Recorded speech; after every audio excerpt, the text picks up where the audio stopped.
What's up, guys? This is Supreme King back again with another video. I guess I have to make this video. I don't really want to make it because I really was sick and tired of talking about this. Really exhausted with it at this point, but technically we got the biggest update, which is the Activision Blizzard King deal has been blocked, I guess. The thing about it is it's still an ongoing story. It's like they say it's blocked, but then there's also going to be like an appeal thing, and that's going to go all the way into 2024 apparently, and it's exhausting. And at this point I just feel like the fan base should just have their hands in all the cookie jars. Basically, they should have all the systems. They should have the PlayStation 5 and the Series X or S at this point, or get into PC gaming or the Steam Deck at this point, so that you don't have to worry about a game not being on your platform. But as far as Call of Duty is being concerned, I was just sick and tired of talking about it. I feel like it's just one franchise that pretty much dictated everything, and it was pretty much the only franchise that everybody was talking about, even though there's like a list of different talent, a lot of different studios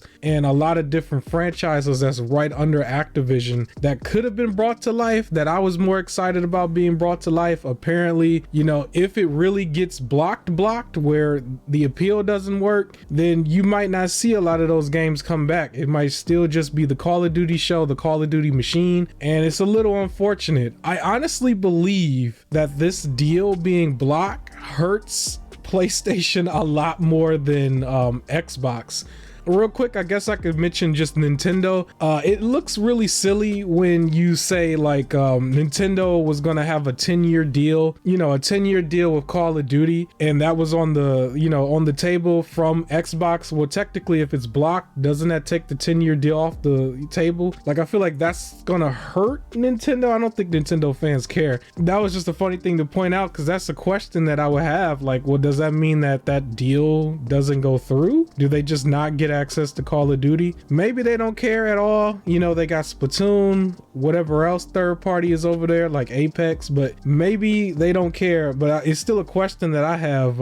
Another thing is like that one guy named, I guess, Bobby Kotick, and all of his employees that was doing a whole lot of questionable stuff. Was like, does that mean nothing happens? Does he just stay in his position? Because before with the deal, it looked like they were saying he was going to have like a $400 buyout thing or something, where he just rides off into the sunset, and that was going to be the end of him. But if the deal is not going through, then doesn't that mean that he just stays there? It's just, I don't know if anybody's asking those questions, but that was the one thing that stood out to me about it. But as far as just the meat and potatoes between PlayStation and Xbox, Xbox, we're now in the position now where they are coming out with games. It's not as frequent as what people might want, but they're already coming out with stuff. So Call of Duty being exclusively under their brand is not really hurting them if they don't have it.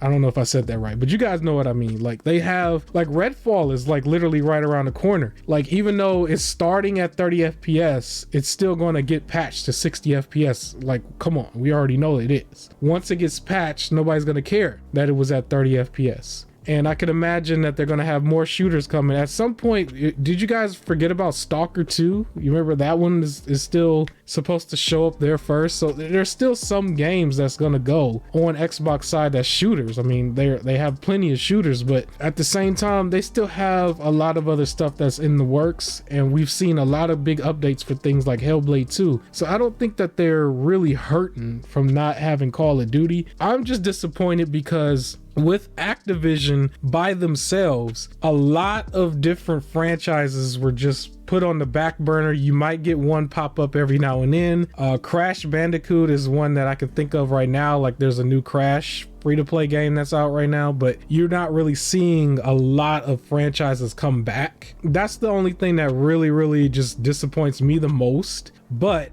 for PlayStation, the biggest thing that they need to worry about, like, they were wanting to keep that Call of Duty money coming in, but if you look at it from a business standpoint, you kind of just cost Activision a lot of money, you know, by doing everything you were doing. Jim Ryan doing everything he was doing, flying all over the place. You really cost them a lot of money. And what's going to end up happening is, like, if we remember, they declined that 10-year deal. So once that regular deal that they have, you know, expires, I don't see Activision doing that same type of deal with PlayStation anymore, because they cost them the big money. You know what I mean? They cost them the big money, and that's not something that you just forget. You know, like even with Bobby Kotick being there, you cost him a $400 million like retirement plan, basically. And I don't think he's gonna like that. If he's really the bad guy, everybody says, he's not gonna like that. And we also know Xbox, they'll pay, or Microsoft will pay the $3 million or $3 billion for the fee of the deal if it doesn't go through. But the nightmare of that is now you've got $60+ billion with a B that's being left over on the side for them to use everywhere else, you know. And PlayStation will buy little studios here and there, but I'm pretty sure they don't have $60 billion to keep doing that. They can only do that with like 2 or 3 billion at a time. Now Xbox has freed up $60 billion that Microsoft has granted to Xbox, that I'm pretty sure they're not hurting to lose, you know what I mean? And that money can go to so many different studios that are small, like really small. I have a video that I did just a couple weeks ago that showcased a lot of games that was coming from a lot of indie developers. It was about 20 of them, right? Go watch that video if you haven't seen it. There's a lot of stuff there that you might like. But here's the thing about that. What's stopping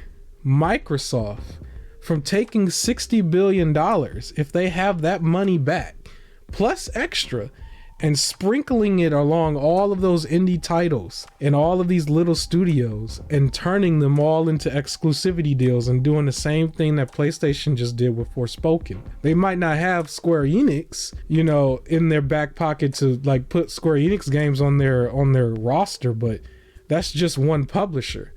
You know, they could take $60 billion and offer it to a lot of people. And when you're talking about indie developers, $1 billion sounds very attractive to an indie developer. And Microsoft, we're still dealing with stink face Phil from the Game Awards back in December. And I can imagine that if he still has that money, if they still keep that money there for Xbox in order to do something else, they're going to start doing a whole lot of time exclusivity deals. I can imagine it, because they have the money.